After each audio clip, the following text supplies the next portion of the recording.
Good morning, students. This is science video.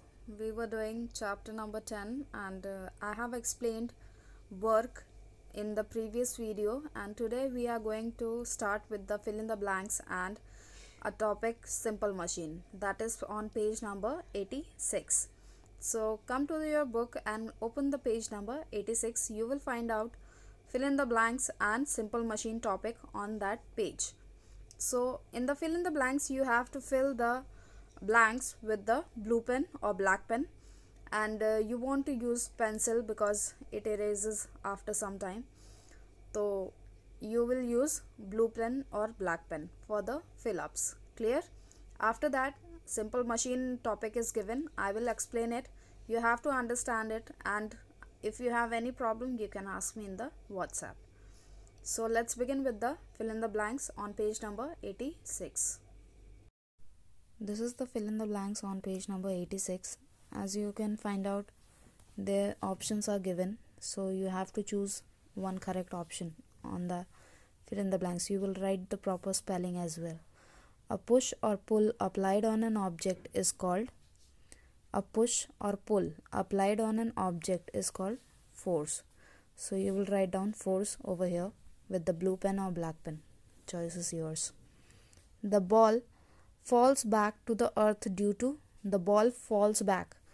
it just because of the gravity. So you will write down the gravity over here. Clear? Dash resist the motion of an object. किसी भी object का motion रोकने के लिए क्या चाहिए होता है? Friction. So the right answer is friction over here. Work is not done in pushing a. Work is not done when pushing a ball, wall or book. So ball को अगर पुश करते हैं तो वो एक जगह से दूसरी जगह पहुंचती है. बुक को भी अगर पुश करते हैं तो वो एक जगह से दूसरी जगह पहुंच जाएगी. बट वॉल को अगर पुश करेंगे तो नहीं पहुंचती है. तो वर्क किस में नहीं होता है? जहाँ पे ऑब्जेक्ट बिल्कुल अपनी जगह से नहीं हिल पाता है. So wall will be the right answer. Wall, WALL. Fifth one, rough surfaces causes dash friction than smooth surfaces. Rough surfaces ज़्यादा friction पैदा करते हैं as compared to smooth surfaces. समझ में आ गया? Smooth surfaces में जैसे टाइल्स हो गई, टाइल्स में अगर पानी डाल दोगे और उसमें चलने की कोशिश करोगे तो आप स्लिप कर जाते हो. क्यों? क्योंकि वो बहुत ज़्यादा स्मूथ होता है. लेकिन अगर वही सीमेंटेड रोड में आप अगर चलते हो, उसमें भी पानी पड़ा होता है, तो आप नहीं फिसलते हो. क्यों? क्योंकि वो रफ सर्फेस है. So rough surfaces causes more friction than smooth surfaces. This were your fill in the blanks, which you have to do it in your book only. Now I'm going to explain the topic of simple machine. As the name suggests, simple machine. Simple means बिल्कुल ही छोटे छोटे जो machines होते हैं जो बहुत ही simply दिखते हैं, लेकिन वो एक तरह का मशीन ही है जो काम करते हैं. ठीक है? We use some tools in our daily life that make our work easier. कुछ टूल्स हम ऐसे यूज़ करते हैं अपनी डेली लाइफ में जो हमारे काम को आसान बनाते हैं. These tools are called simple machine. इन्हीं टूल्स को क्या बोला जाता है? सिंपल मशीन बोला जाता है. Lever, incline plane, screw, wedge, wheel, an axle and pulley are the example of simple machine. These are the examples of simple machine. हम एक एक करके इसको पढ़ेंगे टॉपिक वाइज. सो अभी सिर्फ ये समझिए कि सिंपल मशीन के एग्जाम्पल्स कितने हैं. Lever, incline plane, screw, wedge, wheel and axle and pulley. So these are the examples of simple machine. So first one is lever. Today we will understood about the lever. Clear? A lever is a simple machine used to lift or move heavy weights, open the lid of a tin or cut things. Lever एक तरह की simple machine है जो भारी से भारी चीज़ों को लिफ्ट करने में मदद करती है.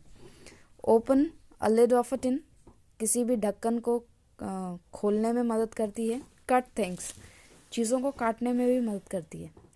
Bottle opener, seesaw, bottle opener, scissor are the example of liver.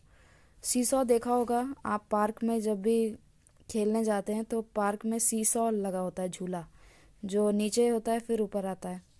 दो तरफ बैठते हैं बच्चे और फिर एक तरफ नीचे जाता है बच्चा और फिर वो दूसरी तरफ ऊपर आ जाता है. Right? So that is known as seesaw. Bottle और ओपनर देखा होगा, बॉटल को जो ओपन करने के लिए एक ओपनर होता है उसे हम बॉटल और ओपनर कहते हैं। और सीज़र की बात करें तो सीज़र कैंची होती है, उसको बोलते हैं लीवर। ठीक है, एज यू कैन सी यहाँ पे सबसे हैवी ऑब्जेक्ट क्या है, स्टोन है, लेकिन वो एक वुडन प्लैंक की वजह से उसको हटाने की कोशिश कर रहा है। सो द बार, ये जो बार है वो किसका काम कर रही है, लीवर का काम कर रही है। ऐसे ही जब आप घी के डब्बे खोलते हैं तो उसकी जो लिड होती है वो स्पून से खोलते हैं, है ना, स्पून से नहीं तो चाकू से। तो वो क्या कर रहे हैं आप, वो आपका स्पून और चाकू क्या बन गया है, दैट इज अ लीवर। तो लीवर कोई भी चीज़ बन सकती है जो खोलने में मदद करे, काटने में मदद करे, और या फिर उसको हैवी वेट्स को एक जगह से दूसरी जगह ट्रांसफर करे। Sometimes we use a spoon और to open a lid of a tin. A spoon act as a lever. तो स्पून भी एक तरह का लीवर ही काम करेगा। Clear? So this is all about liver. If you didn't understood about this liver, you can ask me in the WhatsApp, and I'm giving you the fill in the blanks in your class, and then you have to do it in your book and show it to me in the WhatsApp. Thank you so much.